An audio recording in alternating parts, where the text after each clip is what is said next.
Oke, teman-teman udah masuk segmen 2 nih, kita lanjutin aja pembahasannya. Rizka pernah gak sih rindu suatu hal yang pernah dilakuin di Ramadan sebelumnya?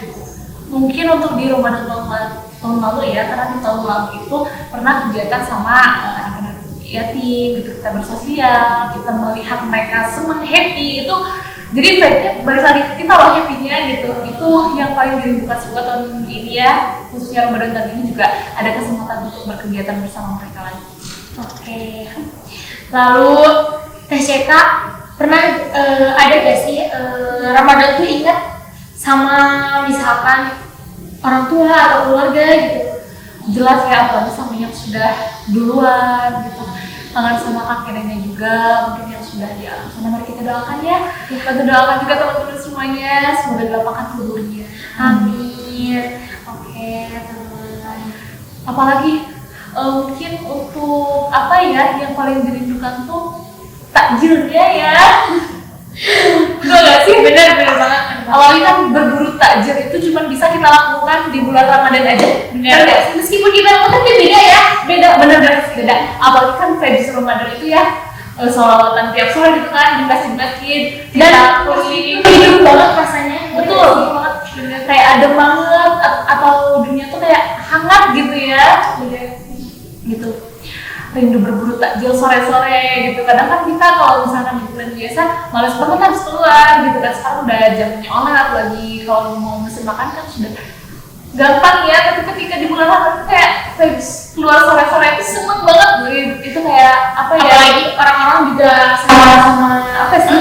Jadi ada temennya ya, bener excited gitu ya, bener banget excitednya. Makanan-makanan yang gak ada di bulan Ramadan pun ada gitu di bulan Ramadan mah gitu ya.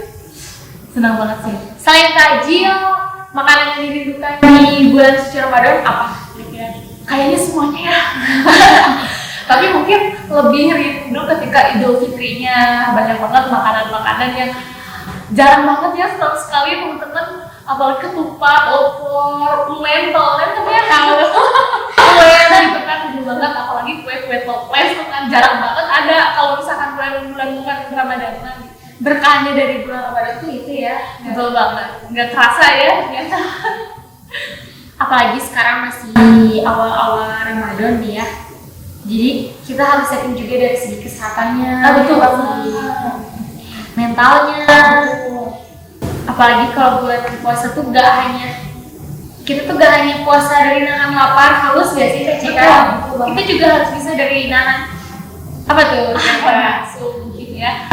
Sebetulnya kalau untuk apa tadi puasa lapar haus gitu. Iya. Tadi kan sebetulnya Mbak bilang kita harus menyiapkan mental, ya, menyiapkan fisik juga agar lebih sehat. Nah, mungkin salah satu upaya yang bisa kita lakukan bareng-bareng.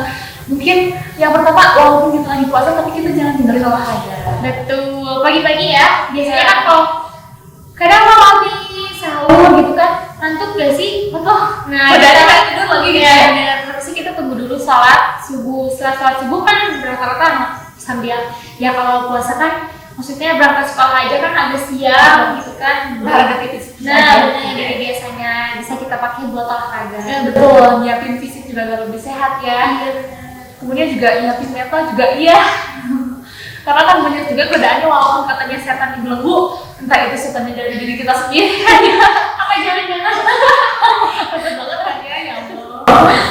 Oke, menarik banget nih ya. Teh Ceka ada gak sih hal yang harus disampaikan ke teman-teman semuanya? Teman-teman semuanya mungkin ayo kita sama-sama semangat menghadapi Ramadan tahun ini. Kita upgrade diri kita, walaupun saya sendiri juga masih banyak kurangnya, masih banyak ya namanya manusia tidak luput dari dosa ya teman-temannya, tapi sebisa mungkin kita harus mengharapkan ridhonya Allah, mengharapkan ampunannya Allah. Kalau berharap mungkin ya katanya kan kita tuh gak boleh terlalu banyak berharap, tapi mungkin kalau misalkan berharap ke Allah ya kita perbanyak aja gitu. Semoga menjadi doa. Makanya berharap ke Allah jangan ke manusia gak sih? Betul. Kalau ke manusia kecewa ya bener. Sakit hati. Yang ada nanti nangis-nangis gitu kan ya. Gitu gak nih? Kayaknya udah pernah ngerasain kayak gini. Kayaknya sih ya. Oke. Aku tuh selalu kalau ngeliat Teh Ceka tuh kayak orangnya tuh bener-bener jago public speaking. intinya nggak sih? Meskipun ya kita tanya aja nggak sih sekalian gitu, kira-kira apa aja sebetulnya kalau misalkan dibilang jago enggak ya, karena kita juga sering belibet gitu, apalagi ketika tiba-tiba disuruh bicara kita nggak ada persiapan, itu sebetulnya gagal. Saya pikir gagal, saya gagal gitu, apalagi apa ya ketika orang bilang oh kamu bisa, kamu jago loh, tapi ketika kita bicara tidak puas kepada diri kita juga sebenarnya nggak puas, kayak suatu beban loh gitu. Kayak aku bicara kayak gitu, nyampe gaya ke orang yang denger. Iya. Aku bicara kayak gini, seneng gak ya orang dengernya? Sebenarnya masih proses lah. Amin ya, kita berproses bareng-bareng. Amin. Tapi emang bener aku tuh kalau kayak bicara kayak jago banget ya gurunya, apalagi kalau sama guru. Kalau aku sendiri, kalau sama guru tuh kayak aku ngerasa, aku takut nih, aku lebih sesopan orangnya, apalagi aku kalau ngomong kencang gitu kan. Kalau Tashika beda, ya ngomong itu emang bener, jago banget, nyampe gitu harinya teh sopan juga orangnya gitu. Sebetulnya apa ya, lebih ke senang aja ketika komunikasi, tapi tidak dibilang juga jago public speaking ya, karena ketika bicara depan masih suka gemeter, masih suka kaku juga, masih suka salah-salah bicara juga, belibet juga. Tapi ya kalau misalkan ketika ketemu ya kan kita tuh harus apa ya namanya, friendly lah gitu. Mungkin karena senang juga ketika ketemu orang harus bicara, harus ngajak ngobrol ya, karena itu juga orang mandangnya jagoan ngomongnya gitu, kalau bahasa Sundanya mah. Tapi aslinya enggak, ketika disuruh bicara di depan atau di depan kamera aja di sekarang ngaku gitu. Dan juga dari segala sesuatunya juga karena terbiasa nggak sih? Mungkin iya, dan karena kita yang pertama tuh emang kitanya harus suka, iya gak sih? Kalau sesuatu tuh kalau kita udah suka jadi terbiasa, dan kebiasaan jadinya habit. Betul banget, harus dari suka dulu, karena apapun yang kita lakukan tapi tidak didasari dengan rasa suka itu kesannya memaksa dan gak akan maksimal gitu. Ya ini TCK tujuan dan harapan TCK di Ramadan tahun ini tuh tujuannya ya semoga tahun ini Ramadannya sukses dan berhasil ya, karena saya ngerasa sendiri kalau di tahun sebelumnya nggak berhasil gitu, belum sukses, karena yang saya bilang di segmen sebelumnya bahwa kesuksesan Ramadan itu dilihat di bulan-bulan setelah Ramadan.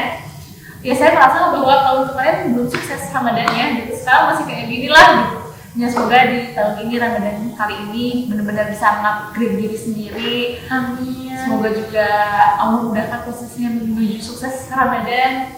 Nanti dilihat di bulan-bulan selanjutnya apakah kelihatan nih titik-titik suksesnya gitu. Sukses gak nih Ramadan tahun sekarang gitu. Amin, kita berdoa dan begitu dari. Oke, kira-kira udah gitu aja mungkin ya teman-teman. Jessica, apakah ada lagi yang mau disampaikannya? Mungkin cukup barangkali ya. Oke, kita tutup aja gak sih di segmen kedua ini. Kurang lebihnya aku sendiri mohon maaf, dan udah masuk di hari ketiga bulan suci Ramadan, teman-teman puasanya masih pada semangat gak nih? Semoga selalu semangat ya, dan jaga juga kesehatannya. Ibadahnya terus tingkatin lagi teman-teman. Ingat, bulan suci Ramadan pahalanya 2 kali lipat, begitu juga dengan rasanya. Kita harus bisa membatasi diri kita, jangan hanya di bulan suci Ramadan juga, supaya bisa jadi kebiasaan. Siapa tahu setelah bulan suci Ramadan ini kita jadi, wih ternyata impactnya benar-benar itu ya, kayak gitu. Mungkin itu aja, aku sendiri mohon maaf bila ada kekurangan, kesalahan, apalagi dari perkataan aku. TCK juga aku mohon maaf nih TCK kalau selama berjalan 10 menit ini aku ada salah kata gitu kan. Oke, kita tutup aja. Wassalamualaikum warahmatullahi wabarakatuh. See you next time.